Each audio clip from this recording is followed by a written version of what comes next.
Could you tell me the story of the Lorax? I've never heard of the Lorax.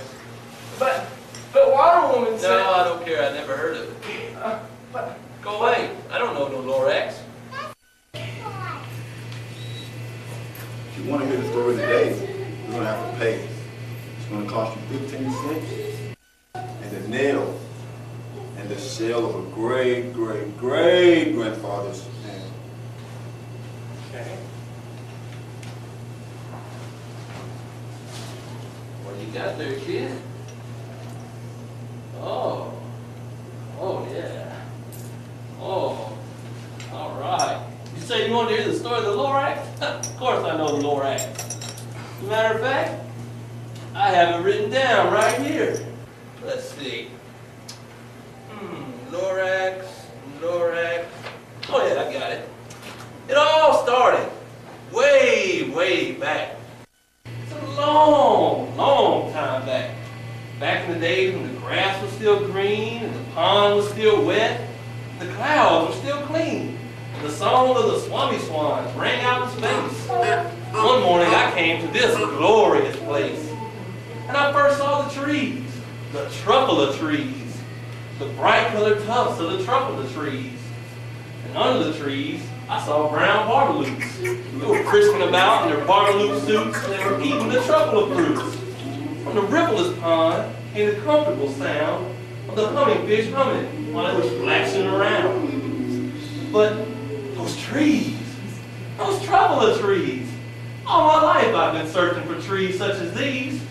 The touch of their tufts was much softer than silk. And they had the sweet smell of fresh butterfly milk. I felt a great leaping of joy in my heart. I knew just what I'd do. I unloaded my cart. In no time at all, I built a small shop. Then I chopped down a tree with one big chop. Chop! With great skillful skill, with great speedy speed, I took the soft tuft and I did it a sneeze. The instant I finished, I heard a gazump.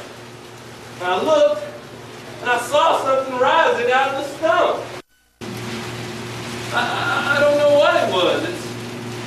I think it's sort of a dragon. Mister! He said with a sawdusty sneeze. I am the Lorax. I speak for the trees. I speak for the trees, for they have no gums.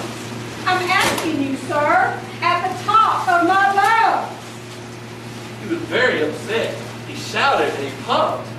What's that thing you've made out of my truffula tuft? Look, Lorax, there's no cause for alarm. I chopped just one tree. I'm doing no harm, right? I'm being quite useful. The thing I needed is a need. A need to find something that all people need. It's a shirt. It's a sock. It's a glove. It's a hat. It has other uses far beyond that. You can use it for carpets or pillows or sheets. Or you can use it for curtains or a cover for your bicycle seat. Sir, you are crazy with greed. There is no one on earth who would buy that fool's need. Oh, but that very next minute, I proved he was wrong. For just that moment, a chap came along. He thought the need I needed was great. He happily bought it for $3.98. I laughed at that Lorax. You poor stupid guy. You never can tell what some people will buy. I repeat, I speak for the trees. I'm busy. Shut up if you please. I rushed across the room in no time at all. Built a radio phone and I put in a call. I called my brothers, my uncles, and my aunts. I said, get down here. There's a wonderful chance for the whole Wunstler family to get mighty rich. Get over here fast. Take the road to North Niche. In no time at all, in the factory I built, the whole Wunstler family was working full tilt. We were all knitting thieves, just as busy as bees, to the sound of the chopping of truffula trees. Then, oh baby, oh, how my business did grow. Chopping one tree at a time was just too slow. So I invented my super axe hacker, and whacked off 4 truffula trees at one smacker. We were making needs 4 times as fast as before. And that Lorax, then he showed up once more. He knocked on my new office door. I'm the Lorax who speaks for the trees, which you seem to be chopping as fast as you please. But I'm also in charge of the brown barbaloots, in the shade in their barbaloot suits and lived happily, eating truffula fruits. Now, thanks to your hacking my trees to the ground, there's not enough truffula fruit to go round. And my poor barbaloots are all getting their crummies because they have gas and no food in their tummies.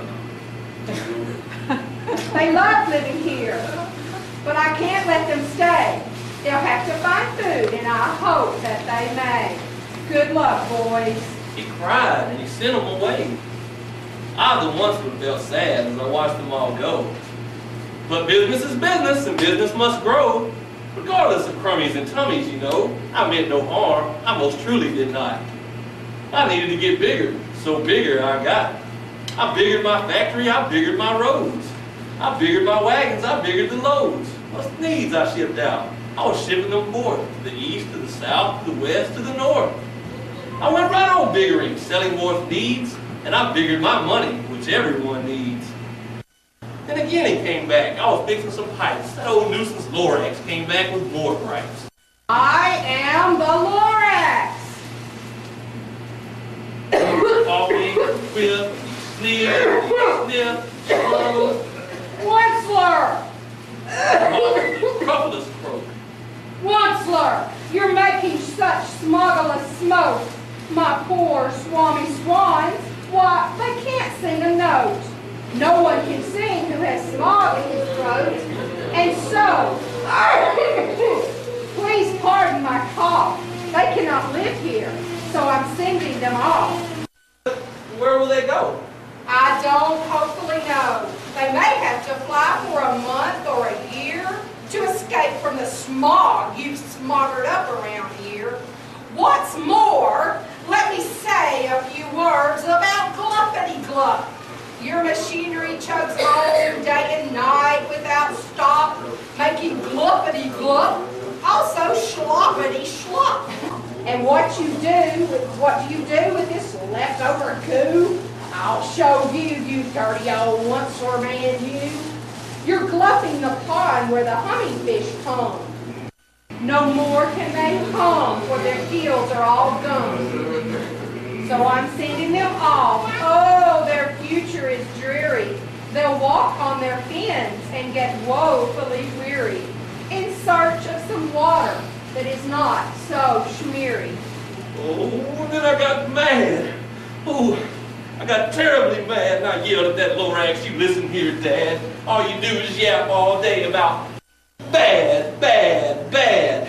Well, I have my rights, sir, and I'm telling you, I intend to go on doing just what I do. And for your information, you Lorax, I'm figuring on biggering. And biggering, and biggering, and biggering.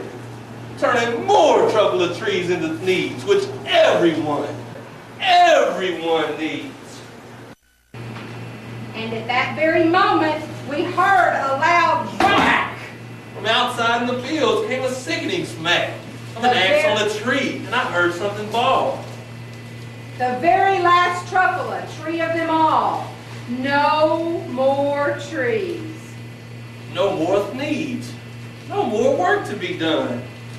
In no time at all, my uncles and aunts and everyone all waved me goodbye and jumped into my cars. They drove away under the smoke-smuggered stars. Now all that was left beneath that bad-smelling sky was my big empty factory, the Lorax and I. The Lorax said nothing. He just gave me a glance. A sad, sinking glance.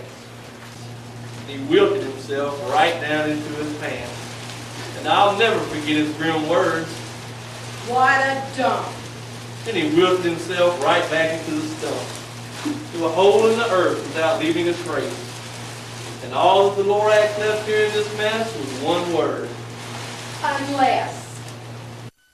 Whatever that meant, I just couldn't guess. That was long, long ago. Each day since then, I've sat here and worried away. Through the years, while my buildings have fallen apart, I've worried about it with all of my heart. But now that you're here, the word of the Lorax seems perfectly clear. Unless someone like you and you cares a whole awful lot Nothing is going to get better, it's not. So, catch.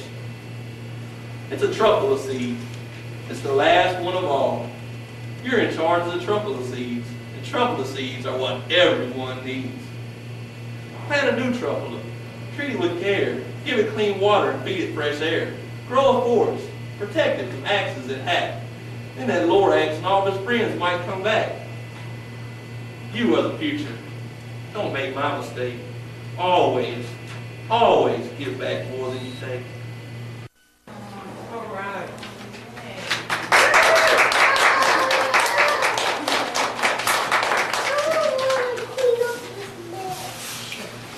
Mother Earth is balanced on the Milky Freeway. Mother Earth is rolling, rolling, rolling around the sun. Moon says, Mother, may I light your way? Mother Earth is rolling, rolling, rolling around the sun. Her hair is plants, he's springing one more chance. Mother Earth is rolling, rolling, rolling around the sun. Her skin is soil and you are her son. Mother Earth is rolling, rolling, rolling around the sun. Her blood is water and you are her daughter. Mother Earth is rolling, rolling, rolling around the sun. Mother Earth is rolling, rock, spinning, turning, she's a clock rolling round the sun. Mother Earth is rolling, rocking, spinning, turning, she's a clock and rolling round the sun. Yeah!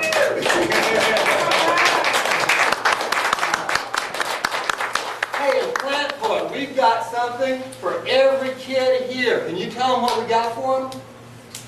Well, kids, all of you today get an acorn seed, which is an oak seed.